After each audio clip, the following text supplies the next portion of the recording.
Coach Brown was just talking about their defensive line being very good. So any different problems than normal that they present, or?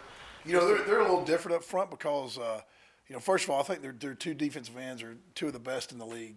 Them and Baylor probably have two of the best sets of DNs. They play really, really hard. That's for us, it makes me feel a little bit better because that's the best part of our offensive line is our tackles. So we held up pretty good against Baylor.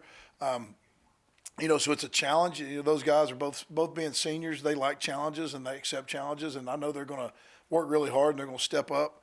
But they do have a really good DNs, and their inside guys are just real heavy. Really heavy and hard to move. Do a great job with pad level. Nobody's really just come up and knocked them off the ball, which obviously that's not our forte. So, they do present some issues for us inside. The good thing is, first time since maybe game one that we've seen a straight even front and not had a redshirt senior over the top of my center. He's had a tough 5-week go here where every week we've had a nose guard that's probably either going to get drafted or be a guy that gets in a camp right over the top of him. So that's definitely going to be something, that's going to be different for us this week. What was working against Texas Tech that you put up almost 500 yards? Well, obviously we were throwing the ball well. Moved the ball from 20 to 20 better than we've moved it all year long. Protected well. We had one sack. But when it came down to inside the 20, it was just critical areas, whether it was missing a blitz, giving pressure right there on one of them, or dropping a ball, or receiver running the wrong route. Was just we got inside the 20 and just couldn't get it done down there and score the points we needed to score. We knew we needed to score touchdowns because we got down quick, so we were trying to forego the field goals to get some points. But really, just the throw game was really on him, and we were protected well up front. For the uninitiated, why can a unit struggle so much creating run blocking but be so good in pass protection? Well, it just comes back really to pure strength. I mean, that's what, that's to move other people. It takes a lot more power to move people around than it does to stop them, to slow them down. So, we've got good feet and we move well. So we run the outside zone decent, and we pass pro pretty good. But it's just to get in there and move people, you got to have that kind of power to get people moving around. You can't just have it in three spots. You got to have it. Every position's got to be able to do that. So that's really the biggest thing, is just having that power to move folks around. Unfortunately, that comes in January and February for you. Yeah, exactly. It does, and it comes in a lot of different phases. So it comes with some age. It comes with having some older guys that have been in the program for a while, and you look at K-State. They do a great job running the ball. They got 5 redshirt seniors on the O-line. Those guys have been working together for a while, and they're big physical kids. It's been in the strength and conditioning program for 5 years, and that's what we're trying to get to, is those guys, and not plugging and playing people as much as we want to have guys that grow into the position. That's when you become a dominant O-line. The running plays that you did call, were the hats on hats the way they should be, or were there? Yeah, we actually had several of them. We had several blocked up really well. We threw the screen several times. We had the stretch play blocked up really well. We had, I think there was 3 runs we had where we had hats on hats, and they undercut us a couple times on the stretch play and got us on the line of scrimmage or in the backfield. But other than that, we fit them up pretty good. It's just it's not something that we're majoring in right now. We know what our strengths and weaknesses are, and we're trying to play to our strengths. There's so much youth, and not just up front offensively, but wide receiver. How much do you dial back your playbook? Well, you just try to be, you want to be a little different every week.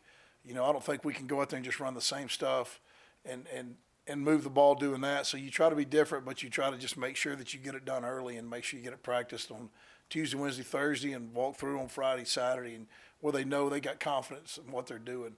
So you can't just be simple and do the same stuff. So you just got to be really careful on what you add and how you add it. And, it's more about moving them around and try to get them to run the same routes, but move them around to different spots. Hey, Matt, the draw play on the first drive in the red zone, I think they just overloaded you guys maybe? Yeah, it was zero coverage, and we were supposed to throw the screen out there. So we got outnumbered in there. We got outnumbered pretty quick. They brought more than we could handle. I'd like to have just at least, the screen, they had man out there, and it was going to be a catch tackle probably. But in that situation, that would have been our best option. Yeah, when you're almost handing it off to the I defensive tackle. know, he almost took it from us. Well, we were hats on hats, but we didn't exactly win. Yes, too many hats. Hey Matt, when you guys run that tunnel screen, I guess, the one outside Yes. when you flood your offensive linemen out, that seems so difficult for big guys out in space trying to get smaller guys who are moving. Do you try to? I know you try to block people, but is it just to maybe get in the way and create a lane? That's Are you trying to exactly move what people? used to on that play, you could get out there and throw on people, and they get out. You go out there and throw and try to cut them, but with the new rules having to be 10-2, you don't want to take a chance on getting a 15-yarder. So you get them out there and actually try to turn them into basketball players a little bit. They got to understand where do I break down and when do I get my hands up. And if I get my hands on them, it's great. But most of the good linebackers in this league, you just try to make them stop their feet and run around you.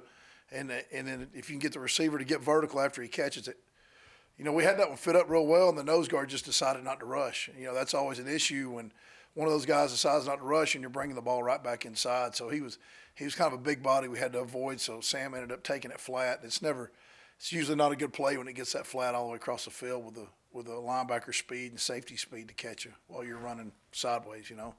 It looked like their middle linebacker could run. There were some instances it looked like you had something, and he was able to make a play. Yeah, he was a really good player. Number one's a really good player. And does he lead the league in tackles? He was right there at it, I know, and but he does a really good job. He's going to be a really good player.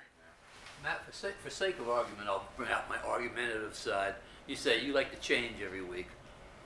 Would it not be better to get 4 or 5 plays that you run and run and run? The plays don't really change. It's where we line them up, and that's the big thing. Is you can't let them just dial in on like, hey, when this guy lines up here, here, and here, this is what you expect, and they get really good at getting, of recognizing that. You're running the same plays, you're running the same route, you're blocking the same scheme. It's just we're lining people up in different spots, just so the defense can't just straight dial in and anticipate what you're going to do.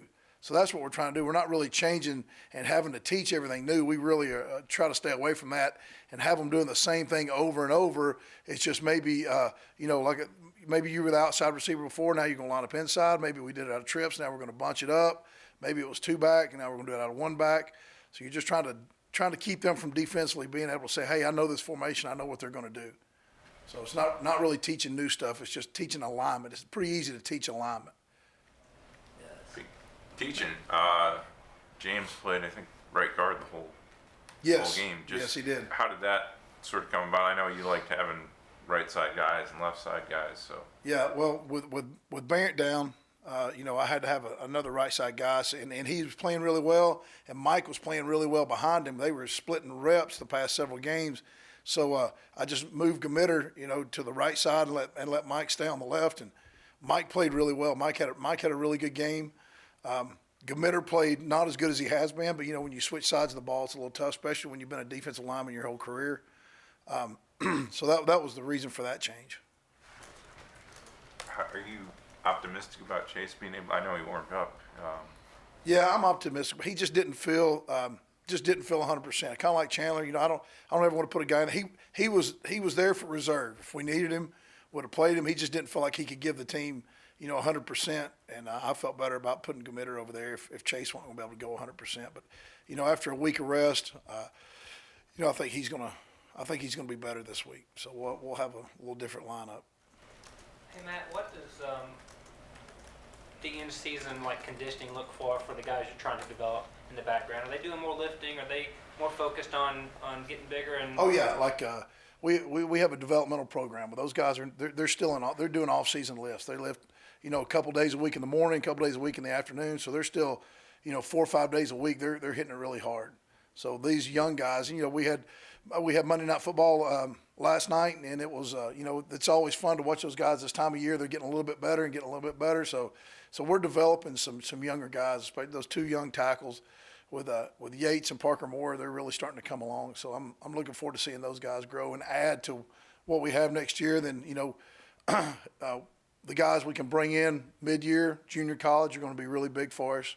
So we're we're going to keep pressing this thing and keep trying to recruit and get better and better. Are you at liberty to say just roughly a ballpark number you're looking to sign on the O-line? I'm looking to sign 4. And then, you know how it goes. It could be 5. Matt, where are your quarterbacks right now in terms of either checking something off at the line on their own or running a check with me, going to the line with 2 plays? Is that close to happening, still kind of far away? You know, that's really Coach Brown's area. He's not big on we'll give them some stuff and they'll look over the sideline and we'll make some decisions. But, we don't really give them not very often, maybe one time a game for something really easy to see.